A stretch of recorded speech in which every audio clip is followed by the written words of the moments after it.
हाय viewers, आज हम आपके लिए जो टॉपिक लेकर आए हैं वो है हुक्स लॉ। तो हुक्स लॉ के बारे में आज हम बात करेंगे, जिसके आगे हम चलेंगे तो मॉडुलस ऑफ इलास्टिसिटी के बारे में बात करेंगे।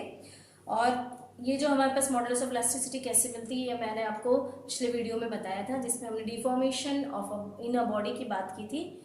और उस वीडियो को आप देखेंगे तो आगे आपको ये हुक्स लॉ और मॉडुलस ऑफ इलास्टिसिटी समझ में आ जाएगी। तो वो वीडियो को देखने के लिए आप चैनल को सब्सक्राइब कर लीजिए, बेल आइकन को दबा लीजिए ताकि आपको आगे के नोटिफिकेशंस मिलते हैं। आप टॉपिक को ध्यान से पढ़िए, आगे शेयर कीजिए अपने फ्रेंड से, अगर पसंद आए तो उसको लाइक कीजिए। और आगे के जो भी आपके कमेंट्स हैं वो आप हमें ज़रूर दीजिए ताकि हम उसके हिसाब से अपने वीडियोस को बनाते रहें, अपने टॉपिक्स को आप तक पहुंचाते रहें।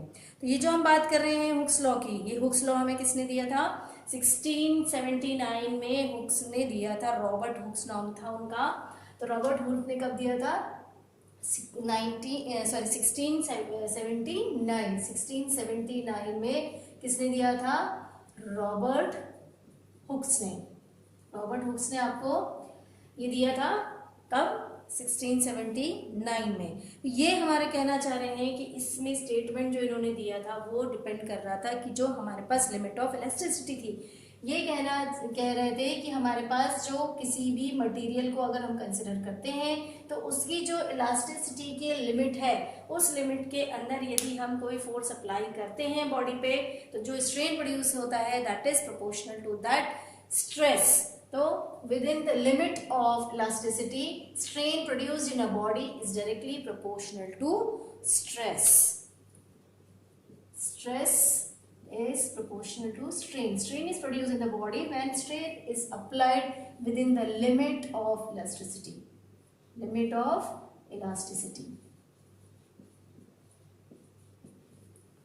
ये आपका इसका हुक्स लॉ का स्टेटमेंट है। तो हुक्स लॉ के हिसाब से अगर आप स्टेटमेंट देखें तो स्ट्रेस और स्ट्रेन का रेशियो यदि हम कैलकुलेट करते हैं तो हमें क्या मिल जाएगा? It is a constant. ये जो कांस्टेंट है इसको हम ई से डिनोट करते हैं, और ई जो है हमारे पास क्या कहलाता है? फिर ये ई हमारा क्या कहलाता है? Modulus of elasticity. ये हमारा कहलाएगा मॉडुलस ऑफ इलास्टिसिटी। अब यहाँ से जो हमें मॉडुलस ऑफ इलास्टिसिटी मिला है उसको हम आगे क्या करेंगे? डिफरेंट टाइप्स में हम लेके चलेंगे। तो आपका होमोजेनियस और आइसोट्रॉपिक मटेरियल जो है उसमें 3 तरह के आपके पास मॉडुलस ऑफ इलास्टिसिटी होते हैं। तो उन तीनों तरह को हम आज डिस्कस कर लेंगे। किसी भी मटेरियल का जो होमोजीनियस है या आइसोट्रॉपिक है उसमें जो मॉडुलस है वो 3 तरह के मॉडुलस होते हैं। तो हम उस मॉडुलस ऑफ इलास्टिसिटी को डिफाइन कर लेते हैं। तो जो हमें मिलेगा उसको हम डिटेल में पढ़ लेते हैं, फिर हम इसके रिलेशंस भी आपस में कैलकुलेट करके निकालेंगे। तो हम बात कर लेते हैं किसकी? ये हमारे पास होमोजीनियस एंड आइसोट्रॉपिक मीडियम की बात कर रहे हैं, मटेरियल की। आइसोट्रॉपिक मटेरियल के बारे में हम बात करेंगे। तो होमोजीनियस या आइसोट्रॉपिक मटेरियल आपने लिया है तो उसमें आपके पास 3 types of modulus of rigidity होता है, सॉरी मॉडुलस ऑफ इलास्टिसिटी होता है।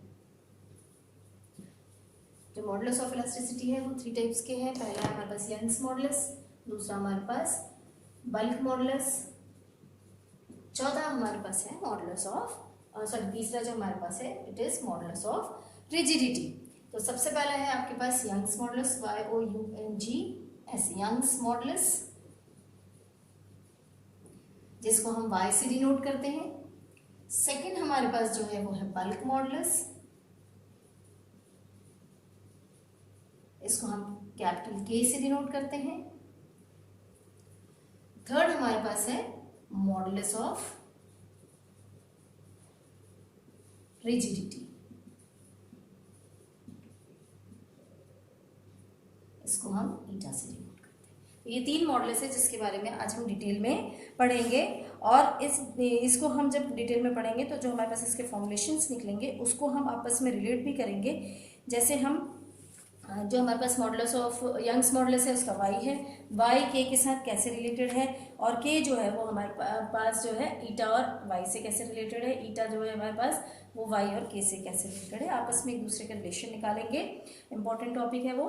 अब जब हम बात कर रहे हैं यंग्स मॉडुलस की, तो यंग्स मॉडुलस जो हमारे पास है वो लेंथ, जैसे हमने पढ़ा था कि हमारे पास जो वेरिएशन होता है बॉडी में वो कैसे होता है, एक लेंथ के रिस्पेक्ट में होता है, एक वॉल्यूम के रिस्पेक्ट में होता है, और एक आपका शेप के रिस्पेक्ट में होता है। तो यंग्स मॉडुलस आपका लेंथ के रिस्पेक्ट में चलेगा, आपका बल्क मॉडुलस वॉल्यूम के रिस्पेक्ट में चलेगा, और आपका मॉडुलस ऑफ रिजिडिटी शेप के रिस्पेक्ट में चलेगा, जिसमें वॉल्यूम और एरिया उसका कांस्टेंट होगा। बल्क मॉडुलस जब आप स्टडी करेंगे तो इसमें भी हमारे पास दो तरह के मॉडुलस ऑफ दो रीजन में हमारे पास इलास्टिसिटी कैलकुलेट कर सकते हैं हम। एक है हमारे पास आइसोथर्मल इलास्टिसिटी और दूसरा हमारे पास है एडियाबैटिक इलास्टिसिटी। इसके बारे में जब हम बल्क मॉडुलस कैलकुलेट करेंगे तब हम बात कर लेंगे।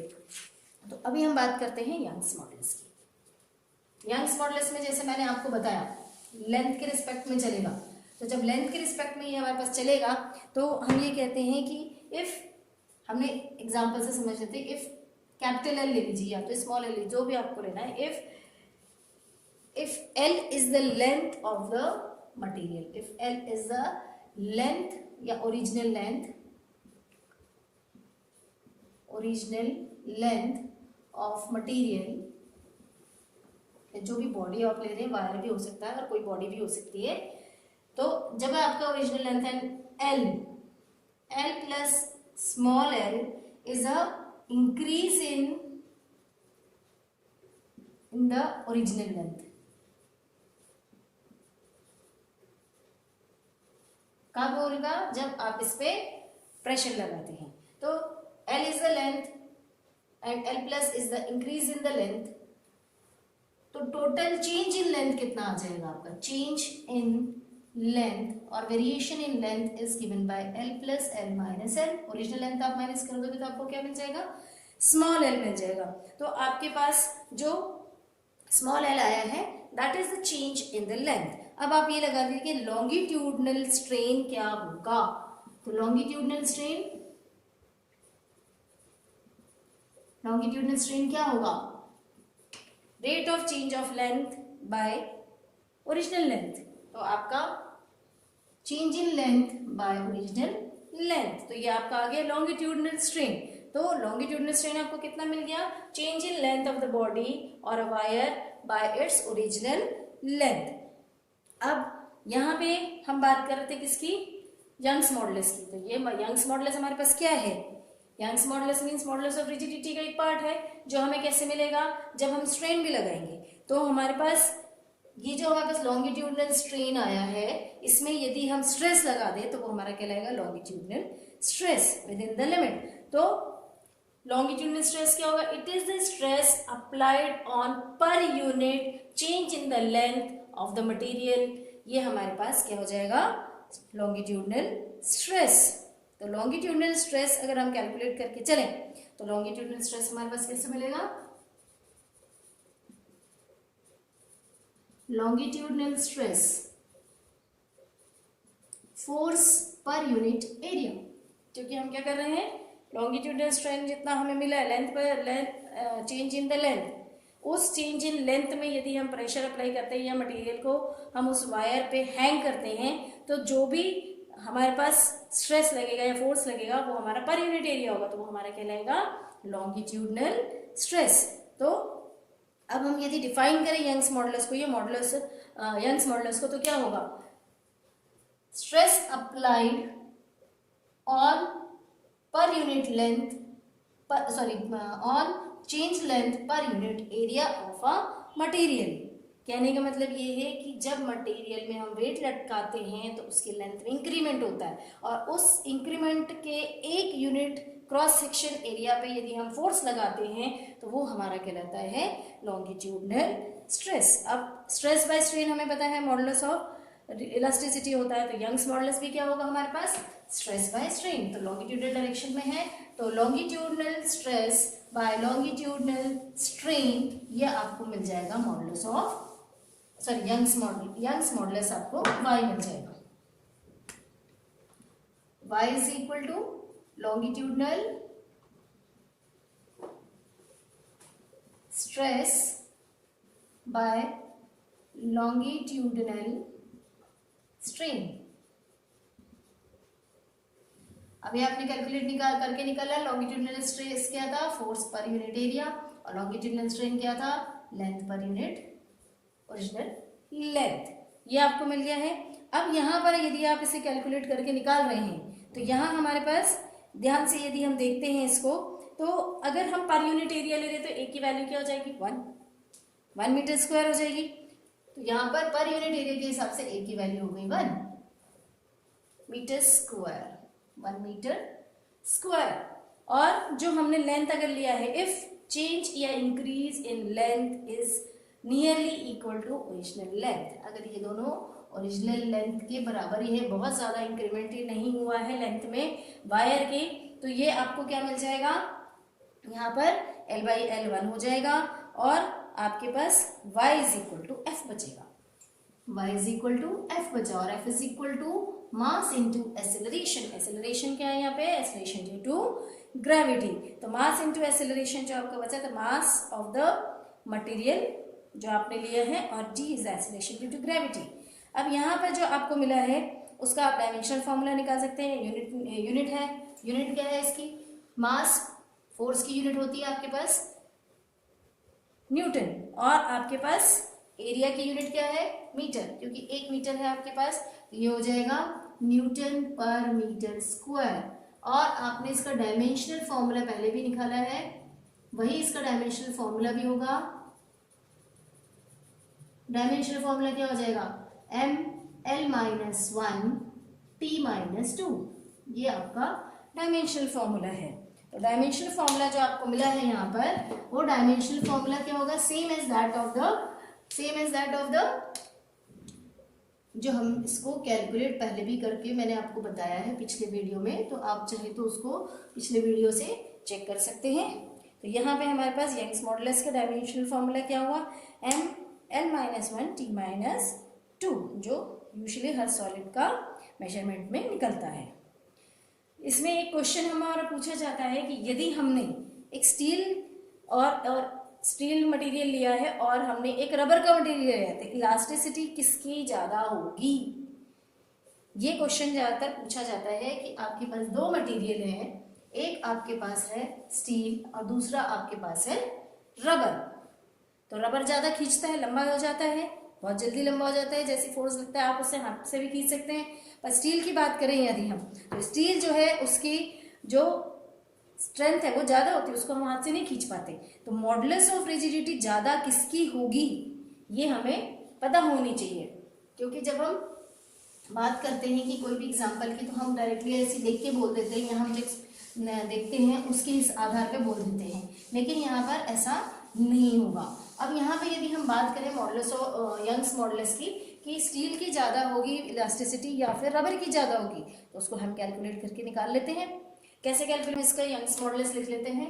यंग्स मॉडुलस अभी हमने जो निकाला था उसका फॉर्मुलेशन क्या था, force per unit area divided by change in length per unit length. अब यहाँ पे आपने फोर्स अप्लाई किया है, जो आपने 2 मटेरियल लिए हैं, एक स्टील लिया है और एक आपने रबर लिया है। तो स्टील की लेंथ और ये हमने दोनों ओरिजिनल लेंथ सेम रखा है, रेडियस हमने सेम रखा है, सब कुछ सेम रखा है। फोर्स हमने जो अप्लाई किया है वो भी हमने क्या रखा है, सेम रखा हुआ है। तो हमारे पास ये जो फोर्स अप्लाई किया है सेम है, रेडियस सेम है, लेंथ सेम है हमारे पास दोनों रॉड की। अब हमने क्या किया, तो यहाँ पे जो चेंज इन लेंथ आ रहा है, इसके लिए चेंज इन लेंथ हमने LS मान लिया, इसके लिए चेंज इन लेंथ हमने LR मान लिया। तो यंग्स मॉडुलस हम जो निकालेंगे स्टील के लिए, तो उसमें हमारे पास क्या होगा, चेंज इन लेंथ यहाँ पर आ जाएगा। और यंग्स मॉडुलस रबर के लिए निकालेंगे तो फोर्स पर यूनिट एरिया, क्योंकि एरिया πr स्क्वायर होता है, आर दोनों का सेम है, तो LR बाय कैपिटल R।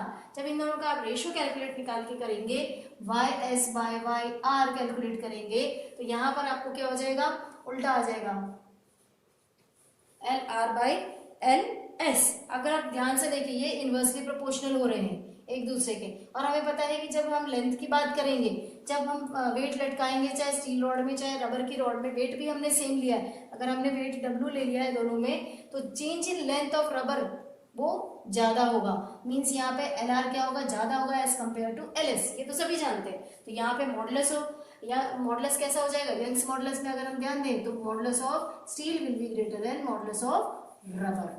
तो ये हमें मिल जाएगा। तो हमारे पास ये कंडीशन मिल गई कि हम जब बात करते हैं इलास्टिसिटी की या मॉडुलस ऑफ इलास्टिसिटी की, यदि हम बात करें तो स्टील का यंग मॉडुलस ज़्यादा होता है as compare to that of rubber. ये हमने इसको कैलकुलेट करके निकाल लिया। अब हम दूसरे type of modulus of elasticity की बात करते हैं। हम बात करते हैं बल्क मॉडुलस की। अब जैसे मैंने आपको पहले बताया था, बल्क मॉडुलस में हम जो वेरिएशन देखते हैं वो किस में देखते हैं, वॉल्यूम में देखते हैं। तो हमने क्या किया है, सबसे पहले हमने क्या किया, एक मटेरियल ले लिया और मटेरियल में हमने क्या किया है, उसमें जो प्रेशर अप्लाई किया है वो चारों तरफ से किया है, फ्रॉम ऑल डायरेक्शन। अगर आपके पास इस तरह का एक मटेरियल है तो हमने चारों डायरेक्शन से इसमें फोर्स अप्लाई किया है। फोर्स अप्लाई करने से क्या होगा कि इसकी बॉडी जो होगी उसका शेप तो नहीं बदलेगा पर उसका वॉल्यूम चेंज हो जाएगा। तो यहाँ पे अगर पहला volume is capital V is the original volume of the material और चेंज इन लेंथ हमने इसको स्मॉल वी से डिनोट कर दिया। दिस इज कैपिटल वी और दिस इज स्मॉल वी। तो ओरिजिनल लेंथ आपका, ओरिजिनल वॉल्यूम आपका कैपिटल वी हो गया, small volume change in volume when force is applied. तो वॉल्यूम स्ट्रेन क्या हो जाएगा, यहाँ पे वॉल्यूम स्ट्रेन आपको क्या मिल जाएगा, change in length, sorry change in volume पर ओरिजिनल वॉल्यूम, ये आपको मिल जाएगा। अब यहाँ पे अगर हम थोड़ा सा ध्यान से देखें तो जब हम प्रेशर अप्लाई करते हैं तो प्रेशर जो अप्लाई करते हैं हम वो चारों डायरेक्शन से अप्लाई करते हैं और इक्वली करते हैं ताकि यहाँ पे जो वॉल्यूम है वो डिक्रीज हो। और फिर प्रेशर क्या होगा, जब वॉल्यूम डिक्रीज होगा तो प्रेशर का इंक्रीमेंट होगा। तो वॉल्यूम स्ट्रेन आपको मिल जाएगा change in volume upon original volume. तो इसको आप लिख सकते हैं small v by capital V। अब यहाँ जो आपका वॉल्यूम स्ट्रेन मिला है वो कैसे मिलेगा, नेगेटिव मिलेगा। नेगेटिव क्यों मिलेगा, क्योंकि आपका वॉल्यूम क्या हो रहा है, डिक्रीज हो रहा है। तो नेगेटिव साइन क्या डिनोट कर रहा है, वॉल्यूम डिक्रीमेंट, वॉल्यूम डिक्रीजेस, ये आपको इंडिकेट कर रहा है। तो आपको वॉल्यूम स्ट्रेन मिल गया। आप यहाँ पर अब मैंने जैसे आपको बताया कि यहाँ पे जो हमारे पास चेंज आएगा किस में आएगा, कि वॉल्यूम में चेंज आएगा। कब आएगा, जब हमने स्ट्रेस लगाया है। तो हम बल्क मॉडुलस को कैसे डिफाइन कर सकते हैं, फोर्स अप्लाइड और pressure applied on per unit change in the volume of the material, ये कहलाएगा हमारा स्ट्रेस। तो यहाँ पे जो नॉर्मल स्ट्रेस मिलेगा force applied per unit area मिलेगा। अब जो force applied per unit area तो यहाँ पे क्या हो रहा है, यहाँ पे एरिया क्या होगा, आपका जो शेप है वो तो वैसे का वैसे रहेगा, तो एरिया आपका वैसे का वैसे रहेगा, रेशियो में चेंज होगा, प्रोपोर्शनली चेंज होगा। तो यहाँ पे जो नॉर्मल स्ट्रेस है it is equal to increase in pressure. तो यहाँ जो नॉर्मल स्ट्रेस आएगा, नॉर्मल स्ट्रेस आपका जो मिलेगा यहाँ पे, आपने यहाँ बोला फोर्स पर यूनिट एरिया, लेकिन यहाँ जो एरिया है वो आपका चेंज नहीं हो रहा है। ये क्या हो रहा है, कंप्रेस हो रहा है। जब कंप्रेस हो रहा है तो इसका रेशियो जो है आपका वो इक्वली चलेगा। तो यहाँ पे आपका एरिया में चेंज नहीं आएगा, जो भी चेंज आएगा वो it is increase in pressure, क्योंकि आप प्रेशर बढ़ाते जा रहे हैं। तो यहाँ पे जब प्रेशर बढ़ेगा तो आपका यहाँ जो नॉर्मल स्ट्रेस है that will be equal to increase in pressure. सीधा आपका ये P के बराबर ही होगा। जो आपका प्रेशर इंक्रीज हो रहा है, प्रेशर इंक्रीज हो रहा है, वो कैसे लेंगे, स्मॉल p के फॉर्म में लेंगे, क्योंकि हमने ये ओरिजिनल वॉल्यूम लिया, चेंज इन वॉल्यूम लिया, जो प्रेशर अप्लाई किया, जो शुरू में प्रेशर था वो P है, अप्लाइड प्रेशर क्या होगा, P प्लस स्मॉल p। तो टोटल प्रेशर क्या होगा, change in pressure, change in pressure आपको मिल जाएगा capital P plus small p minus capital P। तो ये आपको स्मॉल p मिल जाएगा। तो वही यहाँ नॉर्मल स्ट्रेस आपको क्या हो गया है, ये आपका नॉर्मल स्ट्रेस स्मॉल p मिल गया है। अब आपका बल्क मॉडुलस क्या हो जाएगा, normal stress by volume strain. तो यहाँ पे आप इसको कैलकुलेट करके निकाल लीजिए। वॉल्यूम स्ट्रेन आपके पास है minus small v by capital V। अब यहाँ पे बल्क मॉडुलस हो जाएगा दोनों का रेशियो। बल्क मॉडुलस को मैंने जैसे आपको बताया था, it is denoted by capital K। Capital K आपका हो जाएगा normal stress by volume strain. तो यहाँ आप इसकी वैल्यू लिख दीजिए, this is P small P, और ये हो जाएगा minus V upon capital V. तो वी कैपिटल वी ऊपर चला जाएगा, small V into capital P minus V, total minus P V upon small V. ये आपको इसकी वैल्यू मिल जाएगी जो आपके बल्क मॉडुलस है। अब बल्क मॉडुलस अगर हम देख रहे हैं तो कैसे मिल रहा है, जब हम इसको कंप्रेस कर रहे हैं, कंप्रेशन किया हमने, उसमें फोर्स लगाया, सब तरह से बॉडी जो है वो कंप्रेस हो गया। अब इसमें भी यूनिट आप अगर देखें तो pressure is equal to force upon area. तो आपकी यूनिट अगेन, इसकी यूनिट जो होगी, यूनिट क्या होगी, Newton per metre square. Again इसका डायमेंशनल जो मैंने आपको पहले बताया था कैलकुलेट करके वही होगा। तो ये डायमेंशनल इसका हो गया। अब जो मैं बता रही थी आपको कि जब हमने बॉडी पे प्रेशर लगाया, चारों दिशाओं से हमने क्या किया है, इक्वल प्रेशर लगाया है, तो वो प्रेशर क्या करता है, उस मटेरियल को कंप्रेस कर देता है। जब वो कंप्रेस करेगा उसको, तो उसकी कंप्रेसिबिलिटी भी निकलेगी कि उसके कोएफिशिएंट कितना है मटेरियल की कंप्रेसिबिलिटी का। कंप्रेस हुआ आपका मटेरियल, कंप्रेस होने के बाद आप उसकी कोएफिशिएंट निकाल सकते हो कि कंप्रेसिबिलिटी कोएफिशिएंट कितना है उसका। तो कंप्रेसिबिलिटी कोएफिशिएंट जो आप कैलकुलेट करोगे वो आपका निकल जाएगा बल्क मॉडुलस से। तो बल्क मॉडुलस जो है वो आपका इनवर्स फॉर्म में आएगा for compressibility, compressibility of material कितना हो जाएगा जब सब तरफ से प्रेशर लिखते हैं, it is inverse of bulk modulus. तो इनवर्स ऑफ बल्क मॉडुलस में आपको क्या मिल जाएगा, इसमें वैल्यू रख दीजिए आप, 1 upon P capital V by small V, minus में आएगा, ये हो जाएगा minus small V upon P into capital V. तो ये आपका कंप्रेसिबिलिटी निकल गया जो इनवर्स ऑफ बल्क मॉडुलस है। अब यहाँ जो प्रेशर और वॉल्यूम में हम देख रहे हैं कि अगर हमने गैस भर रहा है, अगर हम गैस लेके चले तो उसमें वॉल्यूम और प्रेशर में कैसा चेंज आएगा ये हम देख के चल सकते हैं। तो जब हम प्रेशर और वॉल्यूम की बात करते हैं कि जब हमने लिया है, इसमें मटेरियल ले लिया हमने, अब मटेरियल ले लिया है जब हमने, तो उसमें प्रेशर की बात करें, जब प्रेशर हमने सब तरफ से लगाया है तो क्या हो रहा है, इसमें जो गैस भरी या तो वो एक्सपेंड होगी या कॉन्ट्रैक्ट होगी। तो उसके बेसिस पे हम क्या करते हैं कि एक आइसोथर्मल इलास्टिसिटी कैलकुलेट कर सकते हैं इसमें, और दूसरी हम अडायाबेटिक इलास्टिसिटी को कैलकुलेट करके चल सकते हैं। तो गैस हमारे पास जो है इस वॉल्यूम के अंदर, तो उसकी 2 वॉल्यूम इलास्टिसिटी होगी। यहाँ जो इफ गैस इज कंसिडर्ड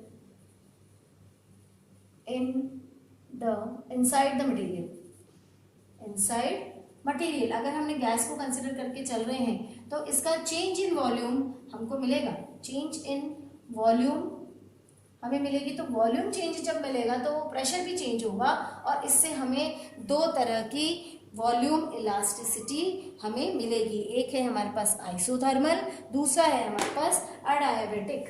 तो यहाँ पे हम 2 टाइप्स ऑफ क्या कर लेंगे, हम 2 टाइप्स ऑफ वॉल्यूम इलास्टिसिटी निकाल लेंगे। यहाँ पे क्या हो जाएगी, gas has 2 types of volume elasticity. अब इसको हम कैलकुलेट कर लेते हैं। पहला है हमारे पास आइसोथर्मल, आइसोथर्मल इलास्टिसिटी।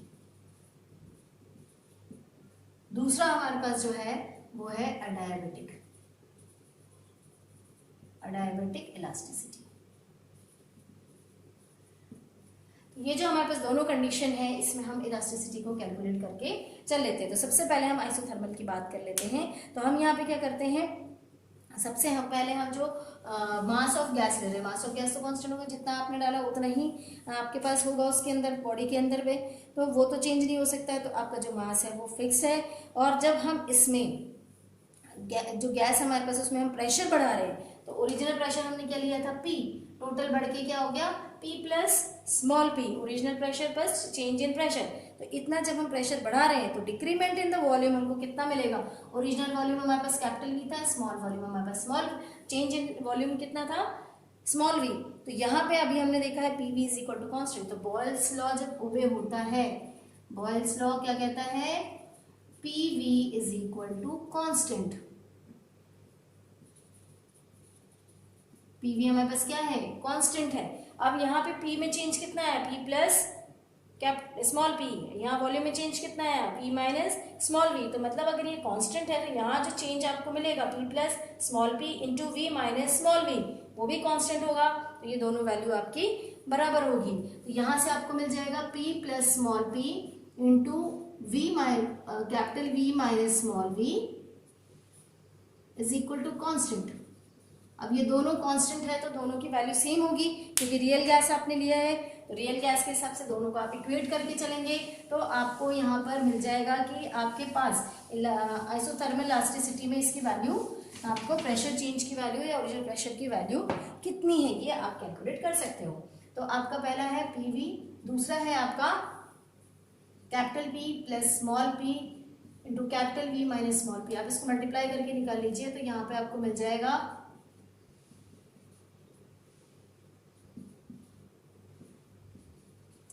पीवी जो है बहुत स्मॉल क्वांटिटी है तो इसको हम अवॉइड कर देंगे, तो PV is equal to small P capital V minus capital P small V, ये मिलेगा आपको, प्लस पीवी जो है वो आपका दोनों तरफ से कैंसिल हो जाएगा, तो आपको इधर जीरो मिल जाएगा, तो small P capital V minus capital P small V. आपका पहले का प्रेशर आपने कैलकुलेट किया तो चेंज इन प्रेशर निकाल सकते हैं, small P is equal to, तो यहाँ जो हम कैपिटल पी कैलकुलेट कर लेंगे, हमने प्रेशर कितना लिया था शुरुआत में, तो कैपिटल पी की वैल्यू अगर हम निकालेंगे तो small P capital P upon small V आपको मिल जाएगा। और अगर ये हम ध्यान से देखें तो ये जो हमारे पास है जो आइसोथर्मल इलास्टिसिटी है, हम इस ये पार्ट जो हमारे पास it is elastic property, elasticity, modulus of elasticity, तो इसको यदि हम ई और टी से, थर्मल की कंडीशन में टी से डिनोट कर दें, तो thermal elasticity is equal to the pressure on the body, तो ये हमें E T is equal to P निकल गया है।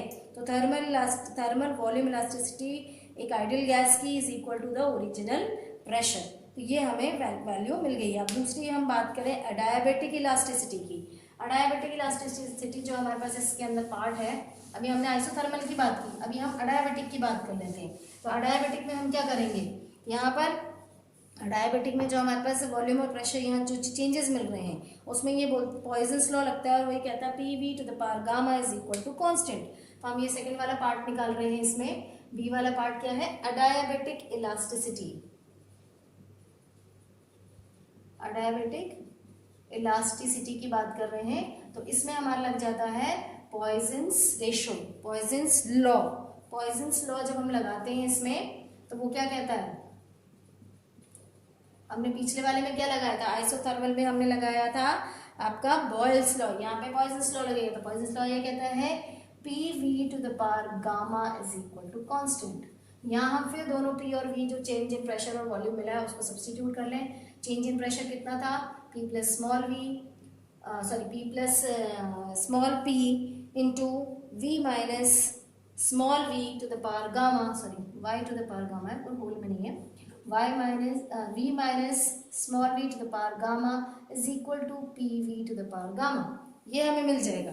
अब हम इसको यदि सब्स्टिट्यूट करके चलें तो हमारे पास इसको आगे हम सॉल्व करें, ब्रैकेट ओपन करें, तो हमारे पास इसकी कंडीशन मिल जाएगी। तो इसकी कंडीशन लेने के लिए हम क्या करेंगे, सबसे पहले हमारे पास जो p है या हमारे पास y to the power gamma है उसको हम बाहर लेके सॉल्व करके निकाल लेते हैं। तो capital P plus small p, यहाँ से अगर हम v to the power gamma बाहर लें, v to the power gamma अगर हम बाहर लेते हैं तो ये 1 minus small v by capital V whole to the power gamma ये बचेगा, तो p v to the power gamma ये हमारा क्या हो जाएगा, v to the power gamma cancel हो जाएगा दोनों तरफ से, तो आपको कैंसिल करना है। अब आपको मिल जाएगा capital P plus small p into 1 minus small v by capital V to the power gamma is equal to p, ये वैल्यू आपको मिल जाएगी। और जब हम बूलियन अलजेब्रा और बायनोमियल एक्सपेंशन की बात करते हैं, बूलियन अलजेब्रा नहीं सॉरी बायनोमियल एक्सपेंशन की बात करते हैं, तो ये फॉर्मुलेशन के हिसाब से गामा क्या होगा, टू द न्यूमरेटर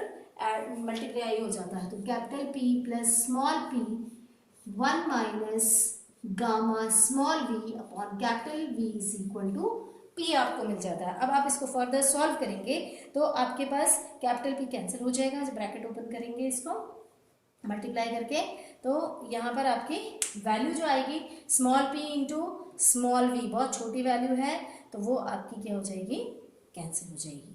और जब वो कैंसिल हो जाएगी आपकी, तो आपके पास सिर्फ क्या हो जाएगा, गामा वाले टर्म से कैलकुलेशन करके आप निकाल सकते हैं।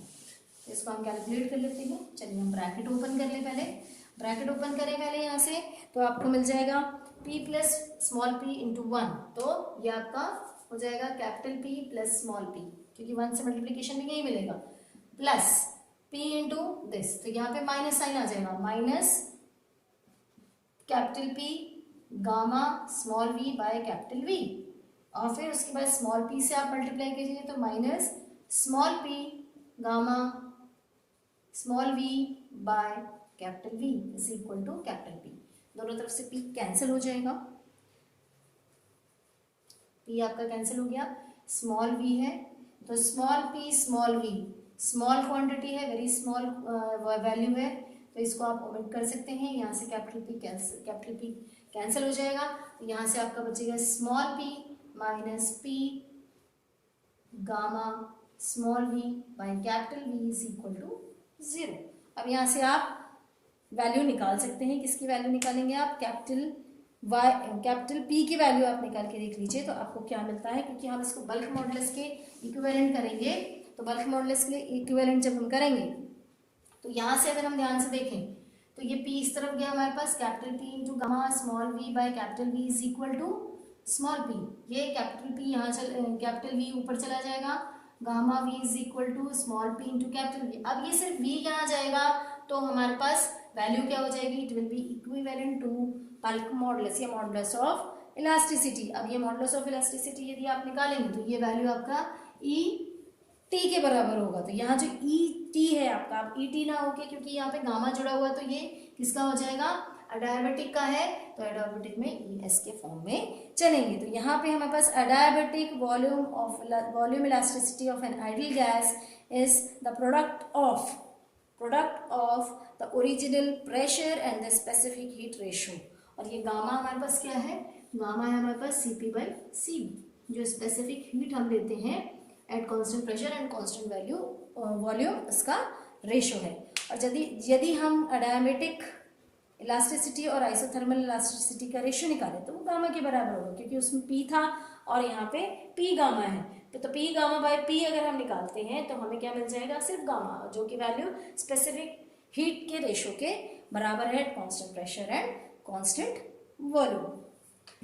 अब जो हमारे पास थर्ड मॉडुलस है हम उसके बारे में बात करते हैं, मॉडुलस ऑफ रिजिडिटी। तो जो मॉडुलस ऑफ रिजिडिटी है हमारे पास उसके बारे में हम बात करेंगे। तो जैसे मैंने बताया था कि शेप में चेंज की बात करेंगे, तो शेप में चेंज कैसे आएगा, जब हम टेंजेंशियल फोर्स लगाएंगे। थर्ड हमारे पास क्या है, modulus of rigidity, modulus of rigidity. इस पे हम क्या करेंगे, टेंजेंशियल फोर्स लगाएंगे, जिससे हमारे पास क्या होगा, एक ही सरफेस का या एक ही face of the material change होगा, पूरा का पूरा चेंज नहीं होगा, उसका बेस कांस्टेंट होके चलेगा।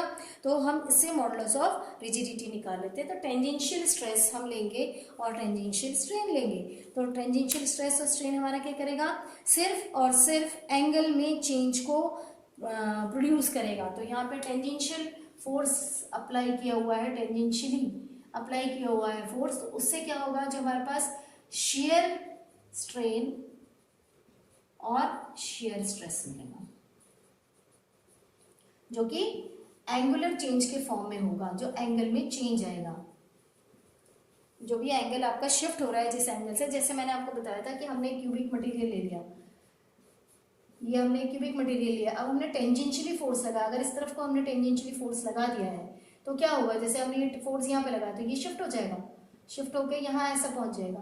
तो सिर्फ क्या होगा, सिर्फ और सिर्फ हमारा ये वाला पार्ट ही शिफ्ट होकर आएगा, मतलब और पार्ट नहीं जाएगा, सिर्फ फ्रंट फेस हमारा शिफ्ट होके जाएगा, बाकी कोई भी फेस हमारा नहीं जाएगा। फेस जो है हमारा सिर्फ फ्रंट वाला जाएगा। तो यहाँ पे एंगुलर चेंज हमें मिलेगा, वो थीटा के फॉर्म में मिलेगा, तो उसको हम कैलकुलेट करके निकाल सकते हैं और shear stress by shear strain मिल जाएगा। तो स्ट्रेस क्या हमारे पास, शेयर स्ट्रेस हमारे पास हो जाएगा, जो हमने फोर्स अप्लाई किया है उस पर्टिकुलर यूनिट एरिया में, तो वो हमारा शेयर स्ट्रेस हो जाएगा। शेयर स्ट्रेस की बात करते हैं तो शेयर स्ट्रेस हमारा फोर्स पर यूनिट एरिया, तो जो फोर्स हमने टेंजेंशियली अप्लाई किया है उस पर्टिकुलर बॉडी के पर यूनिट एरिया पे, तो वो हमारा कहलाएगा शेयर स्ट्रेस। और शेयर स्ट्रेन की बात करें तो हम थीटा से उसको डिनोट करेंगे, थीटा से डिनोट करेंगे, पर इसको हम कैलकुलेट करेंगे चेंज इन द एंगल। तो ये हम कैलकुलेट करके निकाल सकते हैं। तो इसको जब हम कैलकुलेट करके निकालेंगे तो हमें इसे पूरा डायग्राम अच्छे से बनाना पड़ेगा। तो ये मैं आपको रफ डायग्राम के साथ समझा देती हूँ। ये हमने क्या किया है, एक क्यूबिक मटेरियल लिया है। ये हमारे पास एक क्यूबिक मटेरियल हमने लिया है, और जब हम इसे टेंजेंशियली फोर्स को अप्लाई करते हैं तो हमारे पास क्या होता है कि एक ही फेस चेंज हो गया। जैसे फ्रंट वाले फेस में हमने लगा दिया, तो फ्रंट वाले फेस में क्या होगा, तो ये वाला पार्ट अंदर चला जाएगा इस तरह से।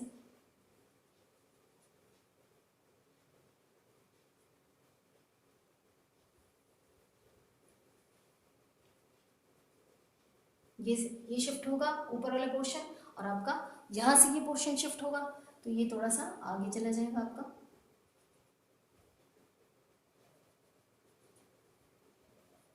इस तरह से आपको मिल जाएगा, ये शिफ्टिंग मिलेगी। तो शिफ्टिंग में आपको जो थीटा मिल रहा है वो कहाँ पर है, ये थीटा। और इसको आप चाहें तो इसको ABCDEFG से डिनोट कर सकते हैं, ABCDEFGH EFGH। अब आपको यहाँ जो चेंजेस दिख रहे हैं वो कहाँ दिख रहे हैं, यहाँ पे थीटा, ये यहाँ पे थीटा बोल दीजिए। तो यहाँ हमने बोला है कि ये जो शिफ्ट हुआ है, A डैश, ये B डैश हुआ, ये C डैश हुआ, और ये आपका D डैश हुआ। अब यहाँ जो है हमने माना कि शिफ्टिंग कितनी हुई है, x, और यहाँ पे L उसकी लेंथ है। तो आप ये जो थीटा निकालोगे, it is given by tan theta. tan theta means perpendicular upon base. तो परपेंडिकुलर क्या है आपका यहाँ पे x, और उसका बेस कितना है L। तो यहाँ पे आपको आ जाएगा x बाय L। तो आपको शेयर स्ट्रेन निकल गया। इसको जब आप सब्स्टिट्यूट करेंगे रेशियो में तो आपको वैल्यू मिल जाएगी किसकी, हमारे पास मॉडुलस ऑफ रिजिडिटी की। तो मॉडुलस ऑफ रिजिडिटी की वैल्यू अगर हम निकालेंगे तो मॉडुलस ऑफ रिजिडिटी हमें क्या बोलता है, ratio of shear stress by shear strain. तो हम दोनों का रेशियो कैलकुलेट करके निकाल लेते हैं। तो यहाँ पर हो जाएगा modulus of rigidity denoted by eta is equal to shear stress by shear strain. तो ईटा इज इक्वल टू कितना हो जाएगा, फोर्स पर यूनिट एरिया, और आपका ये था थीटा। तो यहाँ पे F by A is equal to F by A divided by x by L, जो आपने कैलकुलेट करके निकाला है। तो ये आपको इसकी वैल्यू मिल गई। अब इसको ईटा इज इक्वल टू क्या हो जाएगा, F into L A into x by A into x. ये आपको मिल गया मॉडुलस ऑफ रिजिडिटी। इसकी अगेन जो यूनिट होगी, ये भी लेंथ है, ये भी लेंथ है, इसमें आपको कैलकुलेट करेंगे तो मास पर यूनिट एरिया ही बचेगा। तो आपको फिर से force is newton per metre square. Again इसका जो डायमेंशनल फॉर्मूला है आपको फिर से ml to the power minus 1 to the power minus 2 मिलेगा। So that's all for this video. Will meet with the next video soon.